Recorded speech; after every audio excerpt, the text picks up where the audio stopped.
Lição 5: A missão da Igreja de Cristo. Texto áureo. E perseveravam na doutrina dos apóstolos, e na comunhão, e no partir do pão, e nas orações. Atos 2, verso 42. Verdade prática. Como o sal fora do saleiro cumpre a sua função de salgar, assim a Igreja, quando adora e discipula, testemunha dos insondáveis riquezas de Cristo. Leitura bíblica em classe. Marcos 16, verso 10 ao 20. Atos 2, verso 42 ao 47. Finalmente apareceu os 11, estando eles ainda assentados juntamente, e lançou-lhes em rosto a sua incredulidade e dureza de coração, por não haverem crido nos que tinham visto já ressuscitado. E disse-lhe: Ide por todo o mundo, pregai o evangelho a toda criatura. Quem crê e for batizado será salvo, mas quem não crer será condenado. E estes sinais seguirão aos que crerem. Em meu nome expulsarão demônios, falarão novas línguas, pegarão as serpentes, e se beberem alguma coisa mortífera, não lhes fará dano algum. E imporão as mãos sobre os enfermos e os curarão. Ora, o Senhor, depois de lhes ter falado, foi recebido no céu e assentou-se à direita de Deus. E eles, tendo partido, pregaram por todas as partes, cooperando com eles o Senhor e confirmando a palavra que os sinais que se seguiram. E perseveravam na doutrina dos apóstolos, e na comunhão, e no partir do pão, e nas orações. Em cada alma havia temor, e muitas maravilhas e sinais se faziam pelos apóstolos. Todos os que criam estavam juntos e tinham tudo em comum.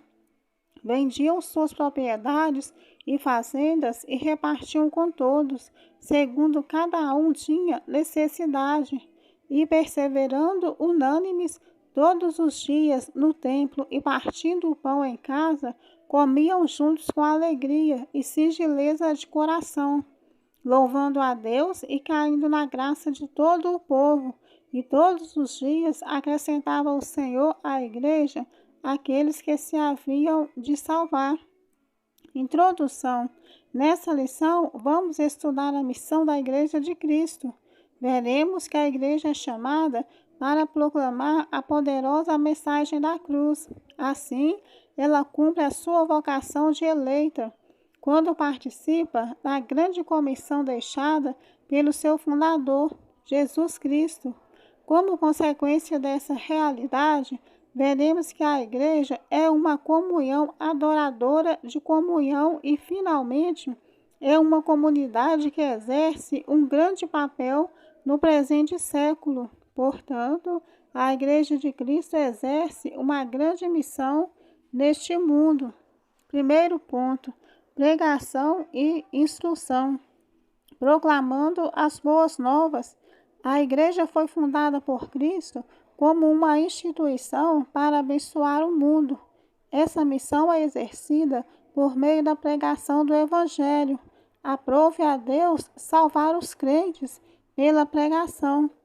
Após ressuscitado, o Senhor Jesus enviou seus discípulos a pregarem o Evangelho. Referindo-se a essa missão, Marcos usa o verbo grego kerissó, traduzido como pregar, proclamar. O sentido é de um arauto que proclama algo. Esse verbo ocorre 61 vezes no Novo Testamento. É o termo usado para mostrar a João o Batista pregando no deserto da Judéia e Jesus Cristo quando começou a pregar.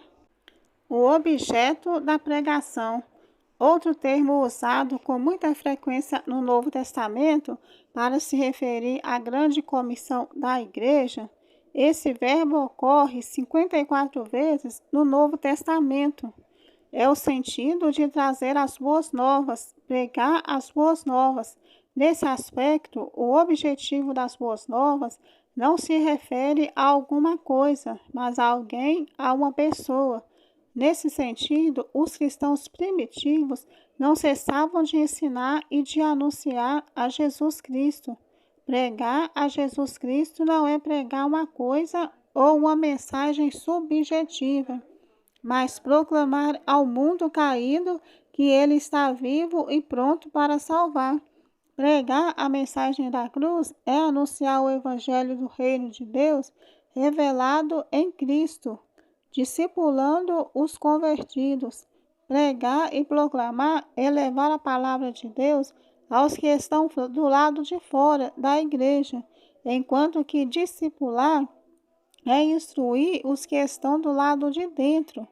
O verbo discipular ocorre somente 4 vezes no Novo Testamento, enquanto o substantivo discípulo ocorre 261 vezes.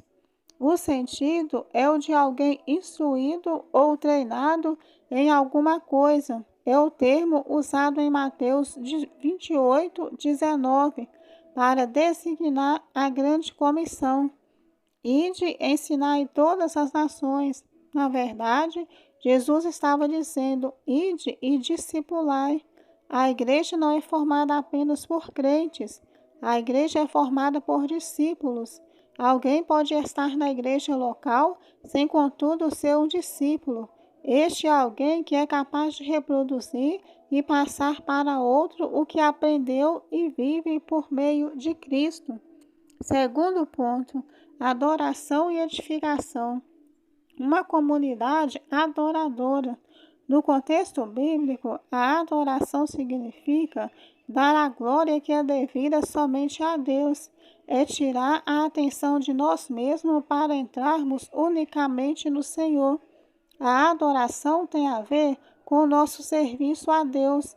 Não é algo que se faz apenas no momento do culto público ou privativamente. Tem a ver com nossa maneira de ser, agir e viver. É viver a vida para Deus. Esse é o sentido do termo grego latreia, traduzido como adorar. O apóstolo Paulo roga à igreja que apresente a Deus o seu corpo em sacrifício vivo, santo e agradável a Deus, que é o vosso culto racional. A palavra culto nesse texto traduz o termo grego latreia. O sentido é o de um serviço prestado a Deus de forma consciente e integral. É viver totalmente para o Senhor. Uma comunidade edificadora. A igreja é uma comunidade proclamadora, adoradora e edificadora. A palavra usada como sentido literal de construir o edifício e metaforicamente no sentido de crescimento espiritual. No primeiro sentido, é usada por Jesus em referência à casa edificada sobre a rocha, e no segundo sentido, em Efésios 4:12. Nessa última referência, o apóstolo Paulo diz que Deus pôs na igreja os apóstolos, os profetas, os evangelistas, os pastores e mestres para a edificação do corpo de Cristo. Este, por exemplo, é o objetivo dos dons espirituais, trazer edificação à igreja. Assim, quem fala em língua estranhas em público, sem interpretação, edifica-se a si mesmo. Contudo, não edifica a igreja que não entendeu o que foi dito. Dessa forma, o apóstolo Paulo exorta os crentes a buscarem a edificar uns aos outros. Terceiro ponto, a comunhão e socialização. A fé na esfera fraternal. Um dos pilares da igreja primitiva estava na comunhão. A palavra grega koinonia, traduzida aqui como comunhão, ocorre 19 vezes no Novo Testamento, e o seu sentido é literalmente de parceria, participação e comunhão espiritual. Se somos cristãos e andamos na luz do Evangelho, devemos viver em comunhão. Onde não há comunhão entre os crentes, também não há igreja solidamente edificada. Não há, portanto, igreja onde seus membros vivem isolados e não mantêm comunhão uns com os outros, unidade e fraternidade. A Igreja do Novo Testamento se expressa por meio da unidade e fraternidade entre seus membros. Jesus orou pela união fraterna de seus discípulos. Um dos grandes males da Igreja odierna está justamente na quebra da comunhão cristã, o que tem provocado grande fragmentação no corpo de Cristo. Devemos, portanto, nos esforçar por manter a comunhão cristã em nossas igrejas locais. A fé na esfera social. A fé cristã também precisa ser expressa na esfera pública. Ela tem o seu lado social. O sentido nesse texto é o de socorrer os mais pobres em suas necessidades. O apóstolo Paulo elogiou os filipenses por serem conscientes da dimensão social do Evangelho. Não se trata apenas de matar a fome dos pobres, deixando-os vazios de Deus.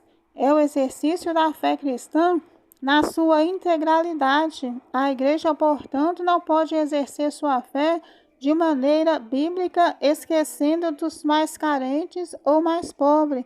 Jesus ressaltou esse fato. Que modelo de igreja somos quando poucos têm muito e muitos têm tão pouco? O apóstolo exorta a igreja para atentar para esse fato. Conclusão. Vimos que a Igreja de Cristo tem uma grande missão aqui na Terra. Ela foi chamada para ser sal e luz. Como sal, ela salgará o mundo com a mensagem da cruz, em uma sociedade que está corrompida pelo engano do pecado. Como luz, ela resplandecerá nas densas trevas que cobrem o mundo sem Deus. Ao mostrar Jesus Cristo ao mundo perdido, produzir discípulos e transformá-los em adoradores, a igreja cumpre com a missão para a qual foi chamada. Esse foi mais um Resumão EBD aqui no Esperança. Esperança contigo, proclamando juntos o reino de Deus.